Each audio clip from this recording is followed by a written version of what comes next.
and so many other issues which were happening.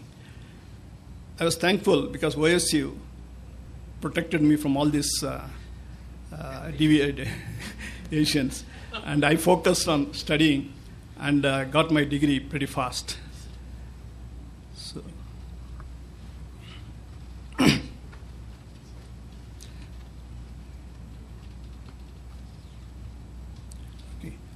So 4 years of my Oklahoma State University enabled me to have a solid foundation for my career in electronics and computers.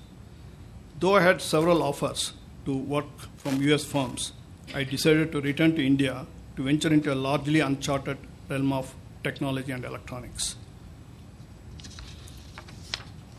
I chose to join Electronics Corporation of India Limited, which was the only commercial venture at that time where my experience of or my academic this one would be used very effectively. So in ECIL we had what is known as Computer Applications Division, where we have to design computers for real-time and space real-time computers for space and defense applications.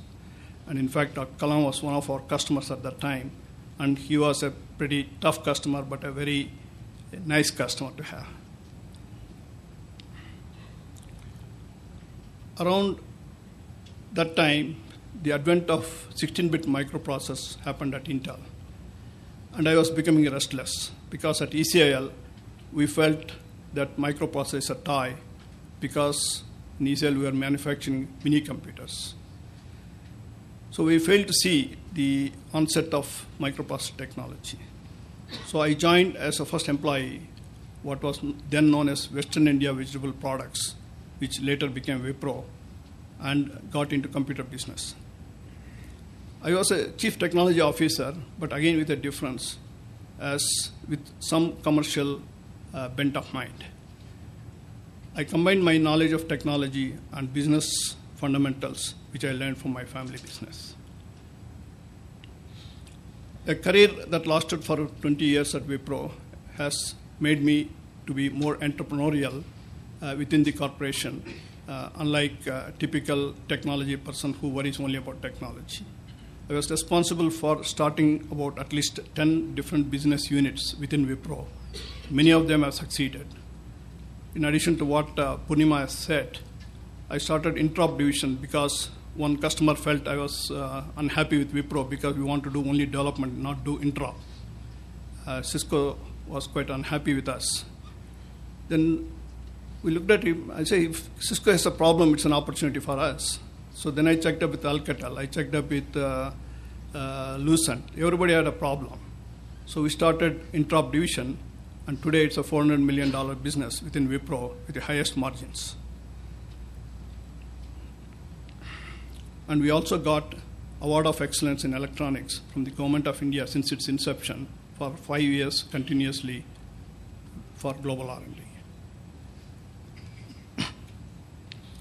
Later on, I came back to US for 2 years stint in Silicon Valley as part of Wipro, where I started Nthink, which was in the business of semiconductor intellectual properties. While I was there, I was smitten by the entrepreneurial bug and entered into the world of, our wonderful world of entrepreneurship. This is where I met Kanwal, as I mentioned, and he was able to give me a kind of a ecosystem of Silicon Valley, how it works and all those things. I became a charter member of TIE, and I continued my association with TIE until now, where today I am one of the elected board of trustees of TIE Global. I encountered many successful entrepreneurs and also saw colossal failures. So my experiments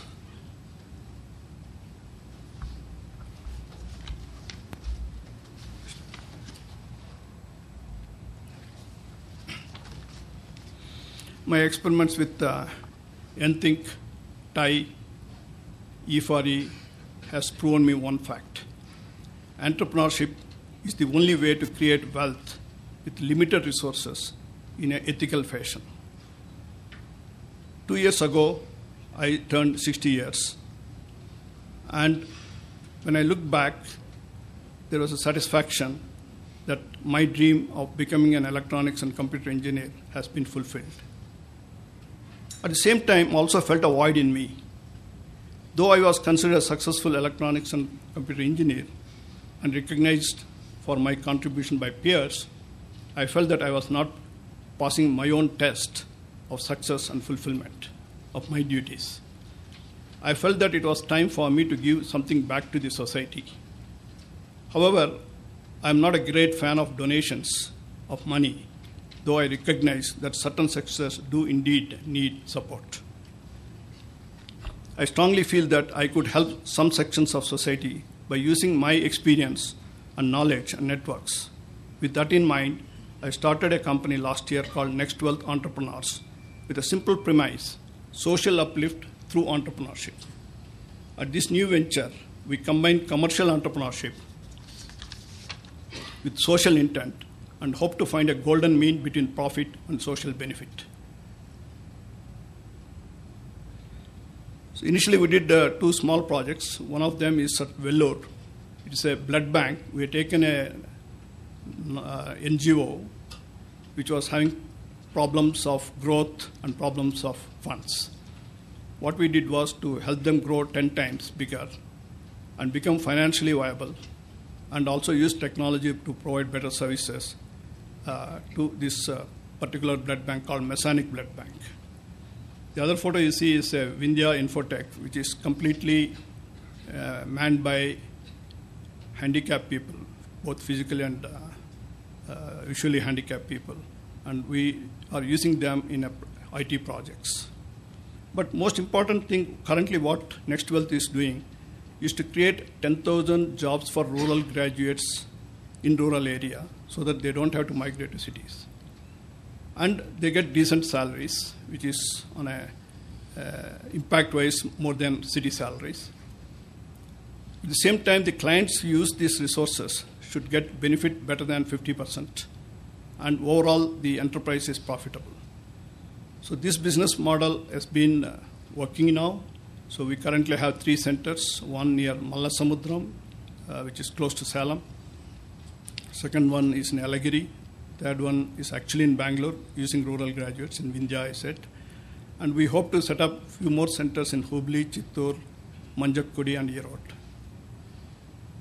The graduates in Mallasamudram, the rural graduates, including girls, are now teaching mathematics to US kids using Tutor Vista as the platform.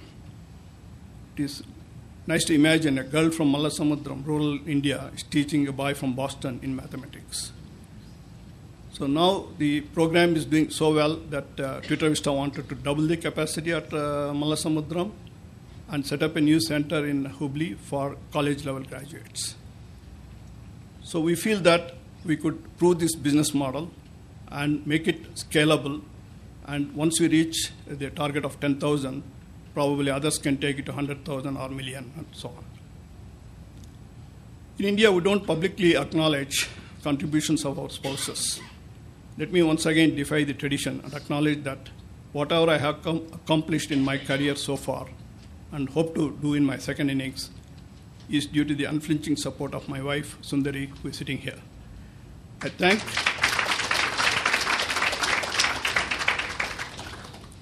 Professor Sadagopan, whom I know for last 30 years, who always shows appreciation of my contribution, supported me throughout my career. I also would like to express my gratitude to the leaders of Bangalore chapters of IEEE, IEEE Computer Society, Indian Semiconductor Association, NASCOM, and TIE for organizing this felicitation function. Thank you.